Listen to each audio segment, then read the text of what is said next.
You're with Julian on the Brown Note, noted Oasis fan, and a review of the 18th studio album by Nick Cave and the Bad Seeds.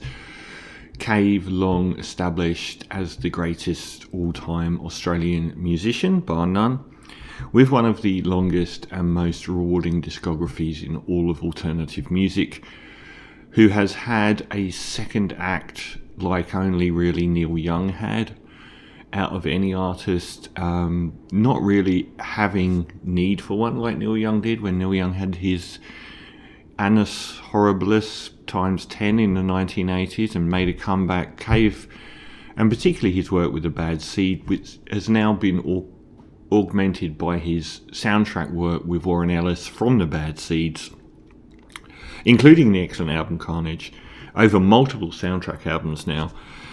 It never tapered off, but it felt like his version of Nick Cave and the Bad Seeds had probably reached fruition around the turn of the century, and it was the chilling episode of his son dying in England I can't remember how many years ago now. Was it a decade ago? But the fact that his 15-year-old son fell to his death, triggering off a wave of new artistic and personal development for Nick Cave, has perhaps unintendedly given him this second act, as not only has he become somebody that is very in touch with the darker feelings of his fan base through online commentary, where he's offered, very soothing and heartfelt observations about losing loved ones and grief and the passage of time, and but also the incredibly fragmented, abstract version of Nick Cave and the Bad Seeds we started to get with Skeleton Tree, which was the de facto grieving album for Nick Cave, even though that wasn't 100% true, as a lot of it was written before his son died. But that combination of this incredibly intense, which he's always been intense and gone on with religious iconography, and his very sort of death blues take on life and fire sermons and so on, it's always been there, but it seemed to attain a massive reverence in the context of his personal life. Another son of his also passed away, and the fact that this new music that he was presenting with the Skeleton Tree album was this much more abstract version of the music that we'd heard from the Bad Seeds in the past, which made it all the more artistically satisfying. I actually like the follow-up Ghosteen even more than Skeleton Tree. I feel like in some ways Skeleton Tree may have been a dry run for Ghosteen, which I found even more overwhelming artistically and emotionally. I thought it was stunning. And since then there's been this idea of what would happen next. And I think in the back of my head I had the idea of the rock version of Nick Cave and the Bad Seeds coming back. And then he did this really good album with Warren Ellis called Carnage, which came out of nowhere. And it was a great album. And it dipped his toes back into this very sort of rocky side of Nick Cave. He hasn't really done that so much outside of the side project album Grinder Man since the 80s work, which set his name in stone forever. So I was kind of hoping for that. But then again, Carnage also heavily lent into the more cerebral and choral and abstract world of Ghosteen and Skeleton Tree as well. One way I didn't expect him to go was what he's done with the new album Wild God, which is definitely going to be amongst the most acclaimed of the year. And that was go down this maximalist orchestral pop, modernist, middle-of-the-road pop, not middle of the road per se, it's still alternative music, but large orchestras, choral vocals, and the music that was pioneered for me by David Friedman.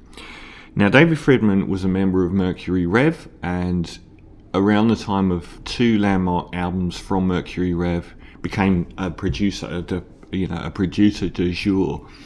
And his work across the likes of Deserter Songs and All Is Dream, they're probably their two finest hours, contained a lot more maximalist music that wasn't reliant on guitar feedback. It was using huge orchestras and huge sound stages and massive bass sounds, arguably coming to its head with music like The Soft Bulletin from the Flaming Lips, and then later on with MGMT's probably simplified version of it. But that's the road that Nick Cave has gone down on Wild God, as well as it being his most quasi-religious album. But I kind of feel like that is overstated. It feels like it's going to be a relentlessly God album, and he's one of those artists who I feel is very, very close to Spiritualized and Jason Pierce, who writes a lot about God, but God in the context of,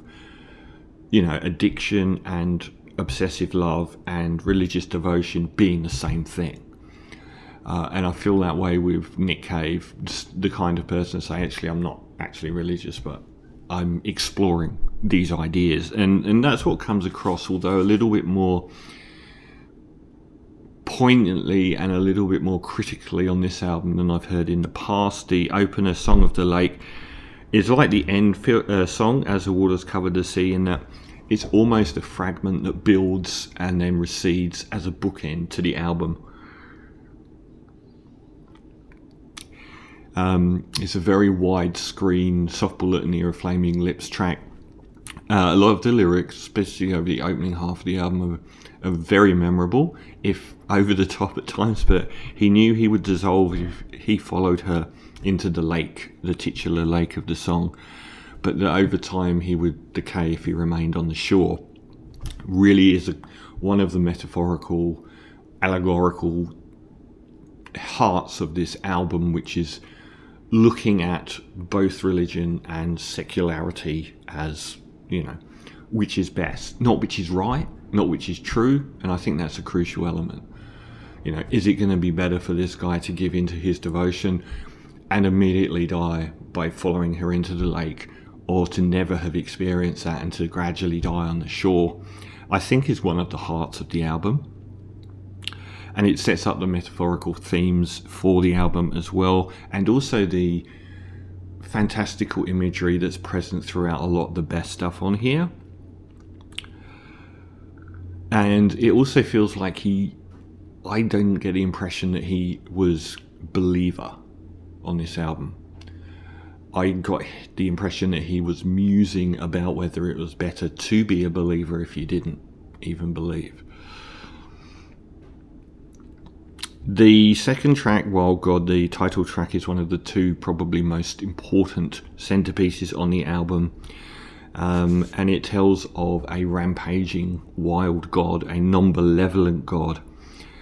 And some of the lyrics are some of it's over the top. Rape and pillage in the retirement village. When they announced this album was going to be called Joy, and that was the first lyric I heard from it, I thought, oh right, is it?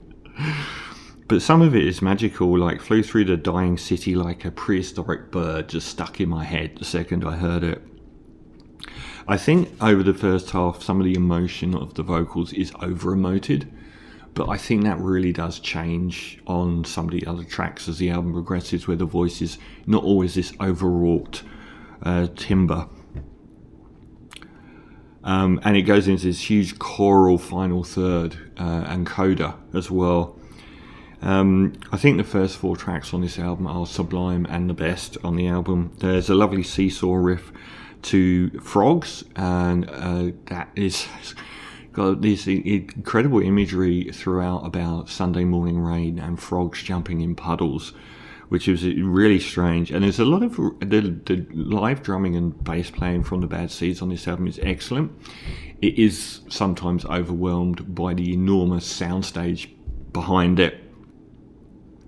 And the imagery again is, he talks about these dead children jumping for joy in heaven on the clouds and the sky opening up, and immediately segues into take that gun out of your hand. It's this like flipping from this religiously exuberant imagery to this suicidal ideation or murderous was pretty intense.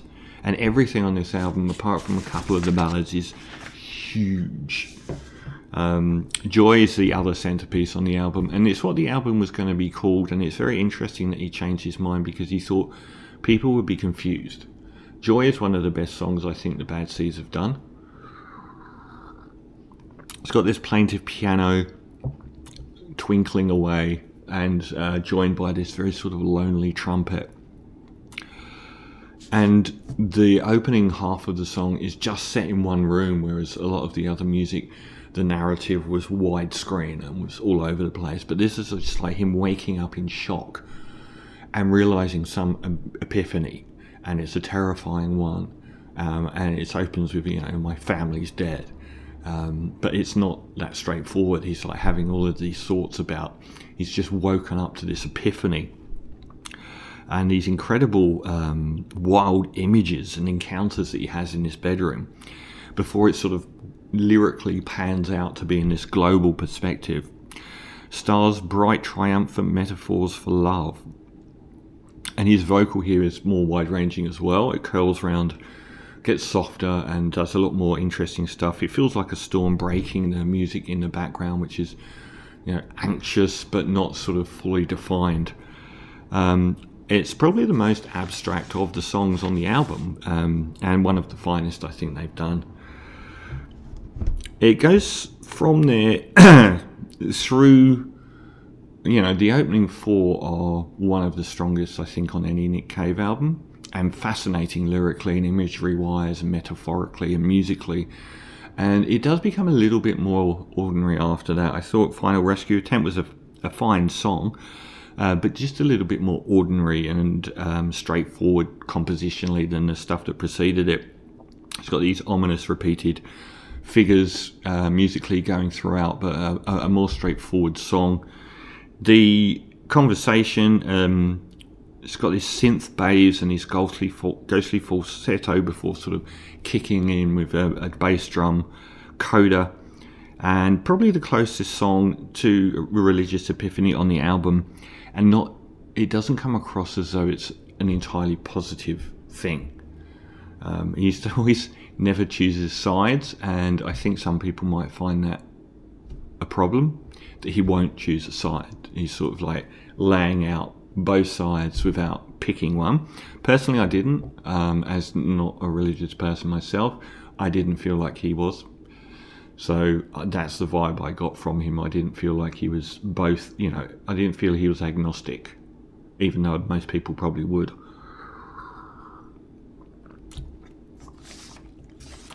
Probably the strongest track after those first four is Cinnamon Horses.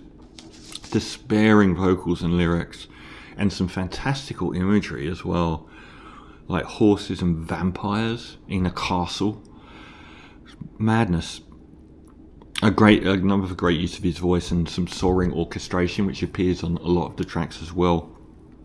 I think overall the music palette here reminds me most of, well, yes, the Soft Bulletin, but by the Flaming Lips, but also something that I don't think he gets compared to enough, which is the musical world of Spiritualized or Spaceman 3, because the lyricism of Spaceman 3 and Spiritualized is often very close to Nick Cave's quasi-religious epiphany music and fire and brimstone and combining addiction and love and religiosity and everything. But the musical palette of Ladies and Gentlemen with Floating in Space is very close. Long Dark Night is probably the most country music adjacent song and the most straightforward compositionally on the album, and the most traditional song structure. And track 9, Oh How Wonderful She is the celebration of his dead friend, Anita Lane, who passed away in 2021, an Australian singer-songwriter who was a member of the Bad Seeds. She died obviously quite recently, and half of the song is a celebration of her and half of it is a voice recording of her leaving a voice message to Nick Cave, which is quite moving. And then the song ends. I thought it it's kind of a weird end, because those opening 4 songs are so heavy and vast that it feels like the album does taper with some slighter songs. And like the last track is actually incredibly beautiful, As the Waters Cover the Sea, joyous and uplifting, and it's just short. It's just 2 minutes long. It just reminded me of that Beatles song, And in the End, where it just sort of attains this level of beauty, but it doesn't sort of go anywhere. So I can, this is a fascinating road for him to have taken.